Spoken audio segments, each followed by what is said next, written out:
Mikrobiologiya haqqında bu video izahda sizə məlumat verəcəm. Deməli, mikrobiologiya mikroorqanizmləri öyrənən bir elm sahəsidir. İlk öncə baxaq mikroorqanizmlər nədir? Təbiətdə rast gələn orqanizmlər bölünür hüceyrəvi quruluşu olmayanlara, yəni viruslara və hüceyrəvi quruluşu olanlar. Hüceyrəvi quruluşu olanlar da hüceyrəsində formalaşmış nüvəsi olmayanlar, prokaryotlar, bunlar bakteriyalardır. Və evkaryot orqanizmlərdir ki, onların da formalaşmış nüvələri var və bu orqanizmlərə aiddir göbələk, heyvan və bitki hüceyrələri. Mikroorqanizmlər ən kiçik ölçüdə olan orqanizmlərdir ki, onların ölçüləri 0,1 100 mikrometr ölçüsü arasındadır. Hər bir canlı aləmdə mikroorqanizmlər var. Yəni hüceyrəvi quruluşu olmayan virusların hər biri mikroorqanizmdir. Prokaryotların hər biri mikroorqanizmə aiddir.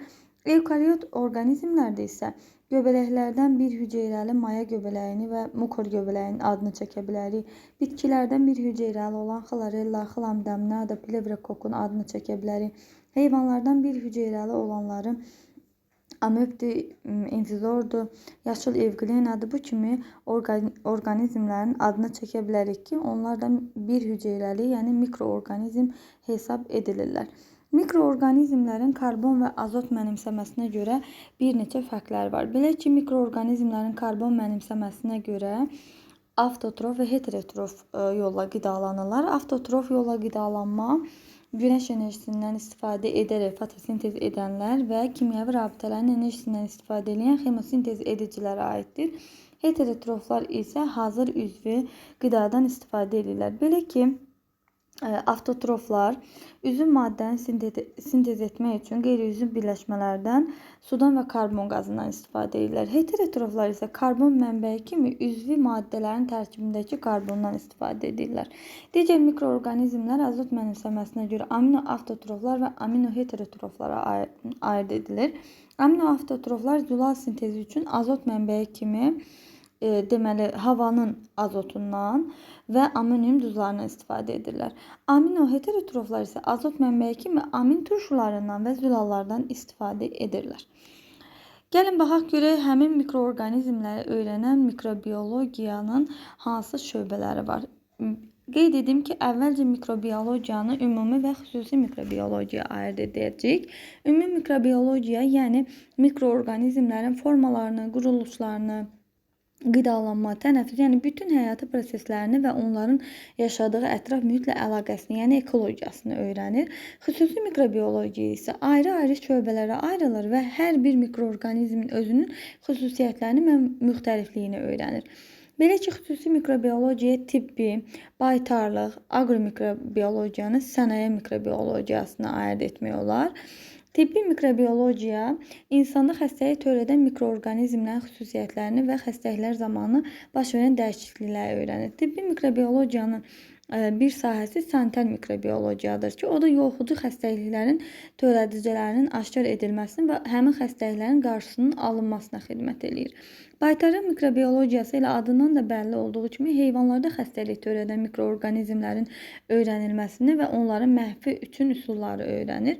Aqromikrobiologiya torpağın mikroflorasını öyrənir. Sənaye mikrobiologiyası isə bəzi maddələrin alınmasını, məsələn, həmin xəstəliklərə qarşı istifadə olunacaq antibiotikləri, fermentləri, vitaminləri, spirtləri və s. alınmasını öyrənir. Yəni, onlarda istifadə olunan mikroorqanizmlərin quruluşunu öyrənir, istifadəsini öyrənir. Mikrobiologiya elmi ilə yanaşı immunologiya elmi də yaranmışdır ki, immunologiya elmi immun sistemin struktur və funksiyalarını öyrənəcəkdir. Gəlin indi baxaq torpağın, atmosferin, suyun və qida məhsullarının mikroflorasına. Torpağın mikroflorasına baxanda tərkibində üzv və mineral maddələrin, rütubətin olmasına görə torpaqlarda mikroorqanizmlər üçün əlverişli mühit yaranır. Və əlverişli mühit ən çox 5-20 sm dərinliyində olur. Dərinliyə getdikcə isə artıq mikroorqanizmlərin miqdarı azalır. 1 metr dərinlikdə isə minimuma enir. Torpaqda yaşayan bakteriyaların sporları xəstəlik törədə bilirlər. Məsələn, bakteriya sporları torpaq vasitəsilə yara nahiyəsinə daxil olaraq tetanus və qanlı qanqrena xəstəliyini törədə bilər. Eyni zamanda torpaqda yaşayan botulizm törədiciləri torpaqdan tərəvəz və meyvələrin və yaxud da ki, müxtəlif qidaların tərkibinə keçərək insanı yoluxdura bilər botulizm xəstəliyini. Eyni zamanda bəzi qurtlar da var ki, onların yumurtaları, yəni onların hüceyrələri insan orqanizminə torpaqdan keçə bilər. Və torpaqda sanitar mikrobioloji müayinə aparan zaman orada göstəricilər var ki, burada yəni yaşayış mümkündür yoxsa deyil. 1 qram torpaqda ümumi bakteriyaların sayına baxmalıdırlar, bakteriya çöplərinin sayına baxmalıdırlar və termofil bakteriyaların sayına baxılmalıdır ki, burada nə qədər bakteriya var. Termofil bakteriyalar da istilik sevən bakteriyalardır. Və torpaqda epidemioloji göstəriş olduqda, yəni həmin ərazidə, həmçinin baxmaq lazımdır salmonella, tetanus, botulizm və bəzi viruslara ki, həmin torpaq ərazidə nə qədər yaşayırlar. Suyun mikroflorası. Suyun mikroflorasına keçməzdən öncə qeyd etmək istəyirəm ki, su hövzələrinin və onların çirklənmə mənbələri haqqında böldüyümüzdə qurun sularına, açıq su hövzələrinə və mərkəzləşdirilmiş su kəmərlərinə baxa bilərik. Qurun suları torpaq qatlarından süzülür və torpağın tərkibində mikroorqanizmlər az miqdarda olur. Demək olar ki, ən elə təmiz, təbiətdə olan ən təmiz su qurun sulardır. Çünki onlar suxurlara süzülərkən orada bakteriyalardan təmizlənmiş olurlar. Açıq su hövzələri ən çirkli sulardır. Çünki onların üzəri açıqdır. Burada həm insan, heyvan ifrazatı və yaxud da ki, hər hansısa bir çirkləndirilmiş məhsullar ora axıdıla bilər. Mərkəzləşdirilmiş su kəmərlərində ötürüləndə isə burada su zərərsizləşdirilmək üçün xlorlaşdırılır. Yalnız bu xlor həm də mineral maddələrin də məhvinə gətirib çıxarır ki, o da yəni mineral maddə cəhətdən də zəif olmuş olur həmin suyun tərkibi. Su vasitəsilə yoluxan xəstəliklərə, yəni insan tərəfindən vəbadır, qarın yatalağı, dizenteriyadır, salmonelladır. Hətta vəba vibrionu tarixən pandemiyalara gətirib çıxarmışdı su vasitəsilə yayılaraq. Və suyun təmiz olub göstərici olaraq içilməsi, ondan istifadə edilməsi məsləhət görülürsə, buna baxmaq lazımdır ki, 1 milli suda bakteriya çöpü, bağırsaq bakteriyası çöpü 100-dən az olmalıdır. Atmosfer mikroflorasına baxdıqda isə atmosfer mikroflorası, yəni havanın mikrobiologiyasını öyrənir aeromikrobiologiya və bilirik ki, havada aktinomisetlər, kif göbələkləri və koklar daha çox rast gəlinir və həmin bakteriya sporlarıdır, göbələk sporlarıdır. Bunlar atmosferin ən üst təbəqələrinə qədər qala bilirlər. Yəni yuxarı təbəqələrdə mövcud ola bilərlər. Havadan insana yoluxan xəstəliklərə gəldikdə vərəmi, qızılcanı, qripi, göy öskürəyi, difteriyanı və s. göstərmək olar ki, bu da bir xəstə insan askırıb öskürən zaman onun tüpürcək vəzindən ayıran həmin bu xəstəliklər hava damcı yolu ilə insan orqanizminə, sağlam insan orqanizminə düşə bilər. Havanın sanitar mikrobioloji müayinəsini 2 üsulla aparırlar. Aspirasiya və çökdürmə üsulu ilə. Aspirasiya üsulu mikroorqanizmin sayını və tərkibini öyrənir və bu necə olur? Havada havanı həmin oradakı yoxlamaq istədikləri havanı qidalı mühitdən keçirərək sorurlar və həmin bu hissədə mikroorqanizmlər keçdikcə onun sayını və tərkibini öyrənirlər. Çökdürmə üsulu isə havadakı mikroorqanizmləri qidalı mühitin səthinə çökdürürlər və onun tərkibini müəyyən edirlər. Yəni bu havanın tərkibində hansı mikroorqanizmlər olduğunu ölçürlər. Eyni zamanda havanın da sanitar mikrobioloji müayinəsi var ki, burada da 1 kub metr havadan söhbət gedir ki, burada bakteriyaların ümumi sayına baxmaq lazımdır. Havada olan streptokokların sayına baxmaq lazımdır və havada olan patogen və şərti patogen orqanizmlər təyin olunmalıdır. Hər biri 1 kub metrdən söhbət gedir. Qida məhsullarının mikroflorasına baxdıqda, ümumiyyətlə qida məhsulları ilə insan müəyyən bakteriyalar, viruslar, helmintlər tərəfindən yoluxucu xəstəliklərə məruz qala bilər. Eyni zamanda vərəmdir, bruselozdur, qara yaradır, botulizmdir, bu kimi xəstəliklərə məruz qala bilər. Eyni zamanda zoonoz infeksiyaları dediyimiz Q qızdırması, ikinci adı naməlum qızdırmadır. Bu adətən heyvandarlıqla məşğul olan insanlarda rast gəlinə bilər ki, o xəstə heyvanın südü ilə birbaşa ötürülən xəstəlikdir və bruselyoz xəstəliyi də elə çiy süd ilə insan orqanizminə daxil olan xəstəlikdir. Bundan başqa süd məhsulları üçün süd turşusu, streptokoklar, laktobakteriyalar, mayalar spesifik mikroflora hesab edilirlər və həmin süd tərkibli məhsullar hansılardır? Qatıqdır, xamadır, kəsmikdir və s. Bunlar spesifik mikroflora hesab olunurlar.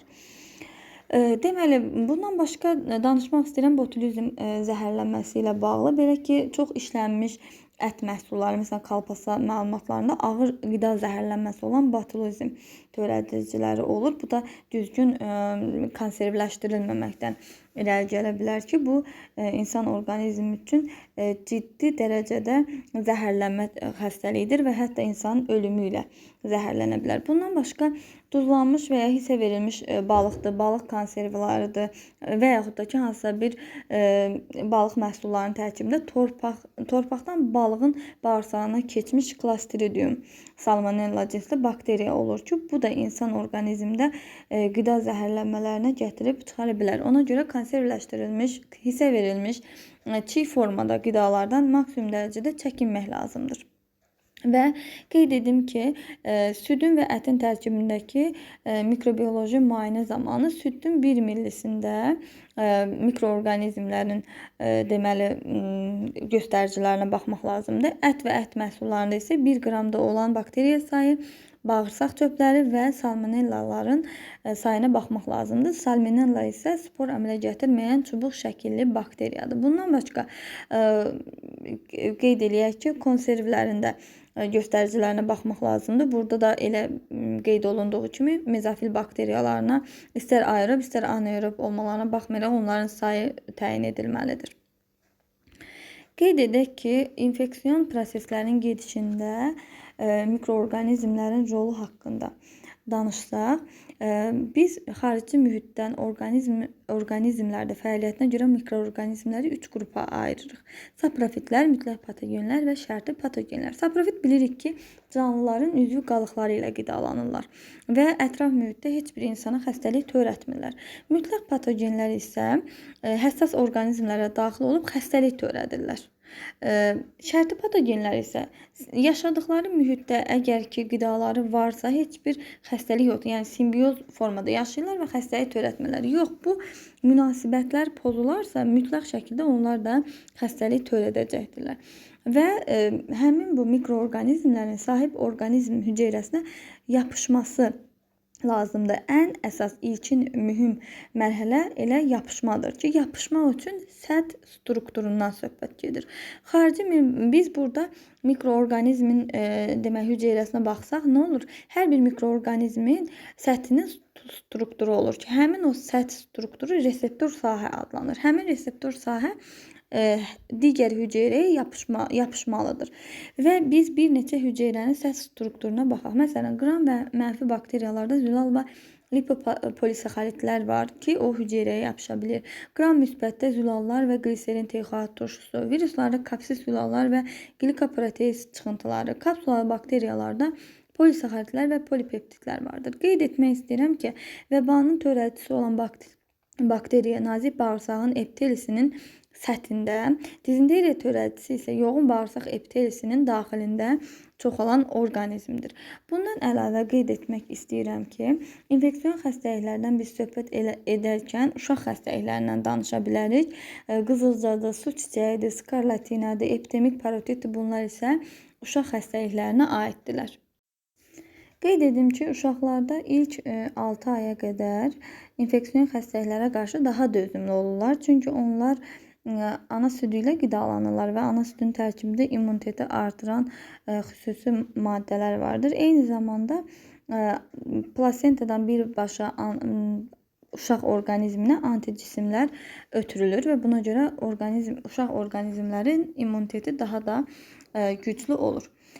Ancaq yaşlı insanlarda isə artıq immunitet zəif olduğuna görə onlarda tez-tez xəstələnmə baş verir. Bunun da əsas səbəbi yaşla əlaqədar olaraq timus vəzidə baş verən dəyişiklikdir ki, bilirik ki, timus vəzi immunitet sisteminin aktivliyinə kömək eləyir. Amma yaşlı insanlarda həmin timus vəzidə dəyişikliklər nəticəsində limfositlərin miqdarının və aktivliyinin azalması, burada da həmçinin də fagositoz edən hüceyrələrin aktivliyinin azalması hesabına yaşlı insanlar daha çox xəstəliklərə məruz qala bilirlər.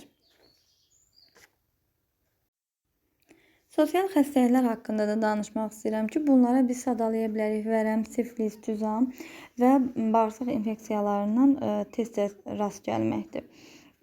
Bunlar deməli sosial xəstəliklər adlanırlar. İnfeksion xəstəliklərin yoluxmasının qarşısını almaq üçün müxtəlif tədbirlər görmək lazımdır. Məsələn, yüksək temperatur, quruma və şüa enerjisi ilə mikroorqanizmlər məhv edilir. Yüksək temperatur zülaları denaturasiyaya uğradır. Qurumada isə sitoplazmanın susuzlaşdırılması və quruması.